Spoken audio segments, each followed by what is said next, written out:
In our last episode, after New Year's festivities, we visit quite possibly the best beach on Earth. This time around, we spend some time at sea and head for the Galapagos of Mexico, Isla Isabel. To reach Isla Isabel in daylight hours, we left well before the break of day and quickly got these guys. We got we have two tunas on the line. They're all crisscrossed up.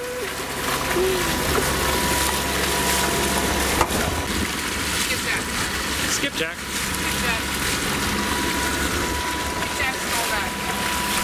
And since skipjack is probably our least favorite fish to eat, we took them off the hook and watched them swim away. So we left about 4:45 this morning, which is way too early, but that should put us to Isla Isabel in about 3 days in the daylight hours. So, gotta do what you gotta do, I guess. But so far we're moving along all right. We've got about 15 knots of breeze on the stern. We're doing about 5.5 knots with a funky cross swell. So it's not the most comfortable, but we're moving. And we got about 3 days to go. So the forecast we've got is for about this amount of wind, 12-15 knots for the first 2 days, and into the third day, and then the last handful of hours it's going to taper off and hopefully be flat calm by the time we get to Isabella. Yeah, got 3 days to go.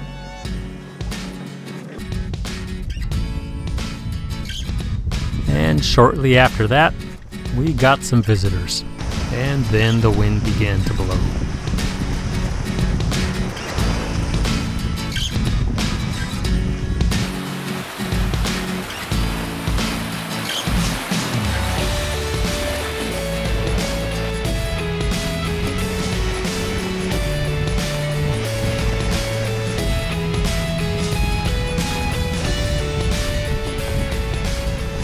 Our light wind forecast, well, it just about doubled, and we were flying, sometimes surfing well into 9 knots.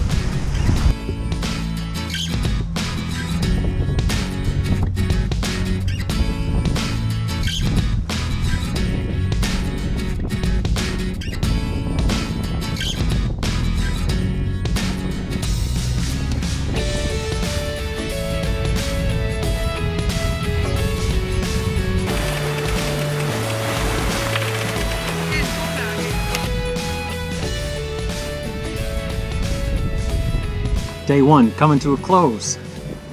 Sun's going down. We caught 2 fish and a big old shark that luckily took our lure. We didn't have to reel it in. It snapped off pretty quick. But it was huge! Light wind day turned into quite a ride. Wasn't as mellow and as easy as it was supposed to be. We had mid-upper 20s at times, which wasn't terrible, but it's a lot different than 12 to 15. So it's going to be a bit of a bumpy night. But we're on a world record pace. This will be well, if the wind holds up, this will be the fastest passage ever for us. We're on track. Good night. But by morning, everything had changed.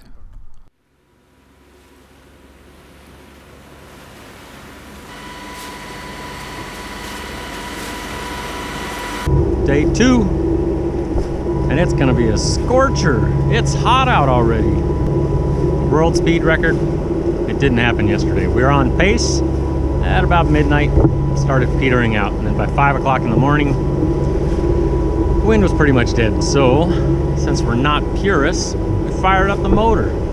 So neither one of us want to just sit around here and wait for wind. So, since about 5 o'clock this morning, we've been motoring. And it's a bit disappointing. We were supposed to have wind for another day, really. It is what it is, I guess. And we've got about 36 hours to go, so it's going to be a long chug with the motor. But that's the way it goes. We've also been having sharks follow the boat. We hooked a blue shark yesterday that was huge, but right now there's 2 other sharks following the boat. Can't tell what kind they are, but they're big. And I don't like that.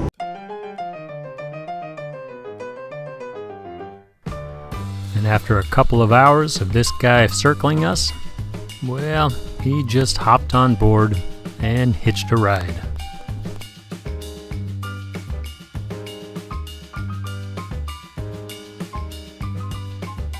And the next morning, well, you guessed it, our little stowaway was still there. And there he stayed all the way till we landed at Isla Isabel.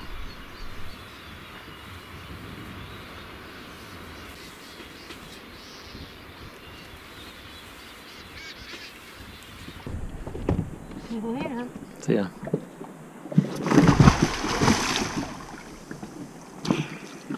See any sharks? 2. I'm not going in then.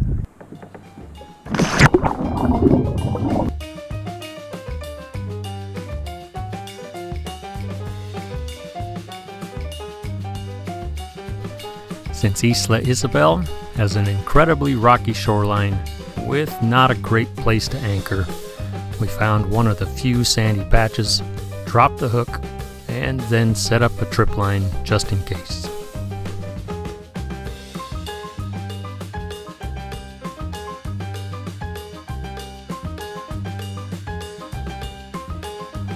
And once we knew the boat was secure, we were off to check out the island.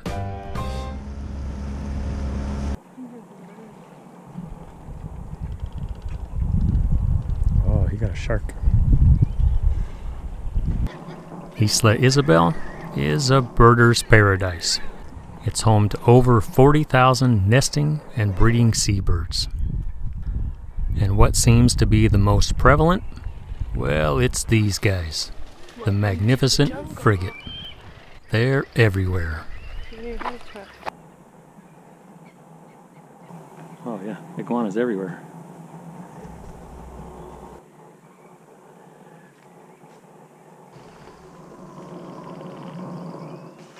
All right, we made it to Isla Isabel. And this place is crazy. Gotta watch your step, because there's iguanas everywhere. Birds everywhere in the trees. I'm expecting to get pooped on at least 4 times today. Oh man, look at all these things. They're all over the place. Even the iguanas get pooped on. So right here, there's an old research facility that's now kind of a tourist camp, but kind of run down, just sort of here. This little volcanic island was made a national park in the 1980s and named a World Heritage Site in 2003, giving it international protections as well. And since this tiny island is only about a half a mile wide and 3/4 of a mile long, it's pretty easy to explore the whole thing on foot. Isla Isabel is known as the Galapagos of Mexico. It's a long way from anything. It's pretty isolated. So it has some species that are only found here. And since there's no natural predators, none of these things are scared of us.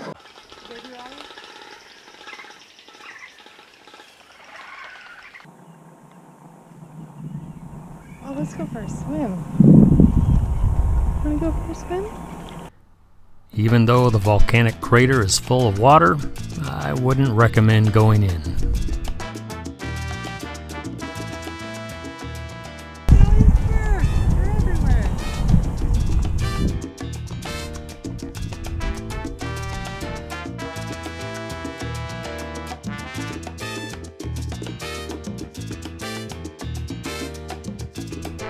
On the very north end of the island, we found a nesting colony of these guys, the brown booby.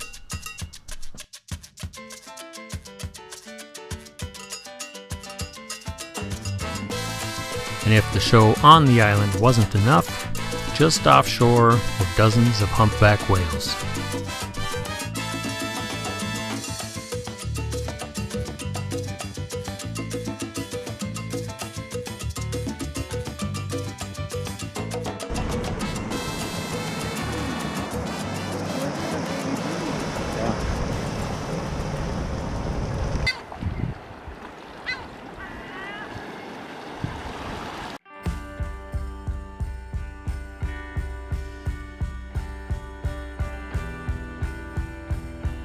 While we were exploring the shoreline of the island, looking for the perfect place to snorkel, we found this guy struggling in the water. Even though these frigates are seabirds, they can't actually land in the water. If they do, they stay there till they drown. And since we couldn't watch that, we scooped him up with a fin, put him on the dinghy, and gave him some speed.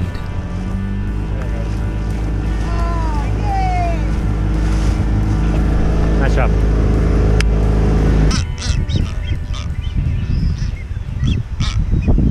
Alright, the big reason we came to this little island way out in the middle of nowhere is to see blue-footed boobies. And we found them! Yep, it's true. We've been known to travel great distances to see little things. And seeing these blue-footed boobies in person, well, that was totally worth the effort.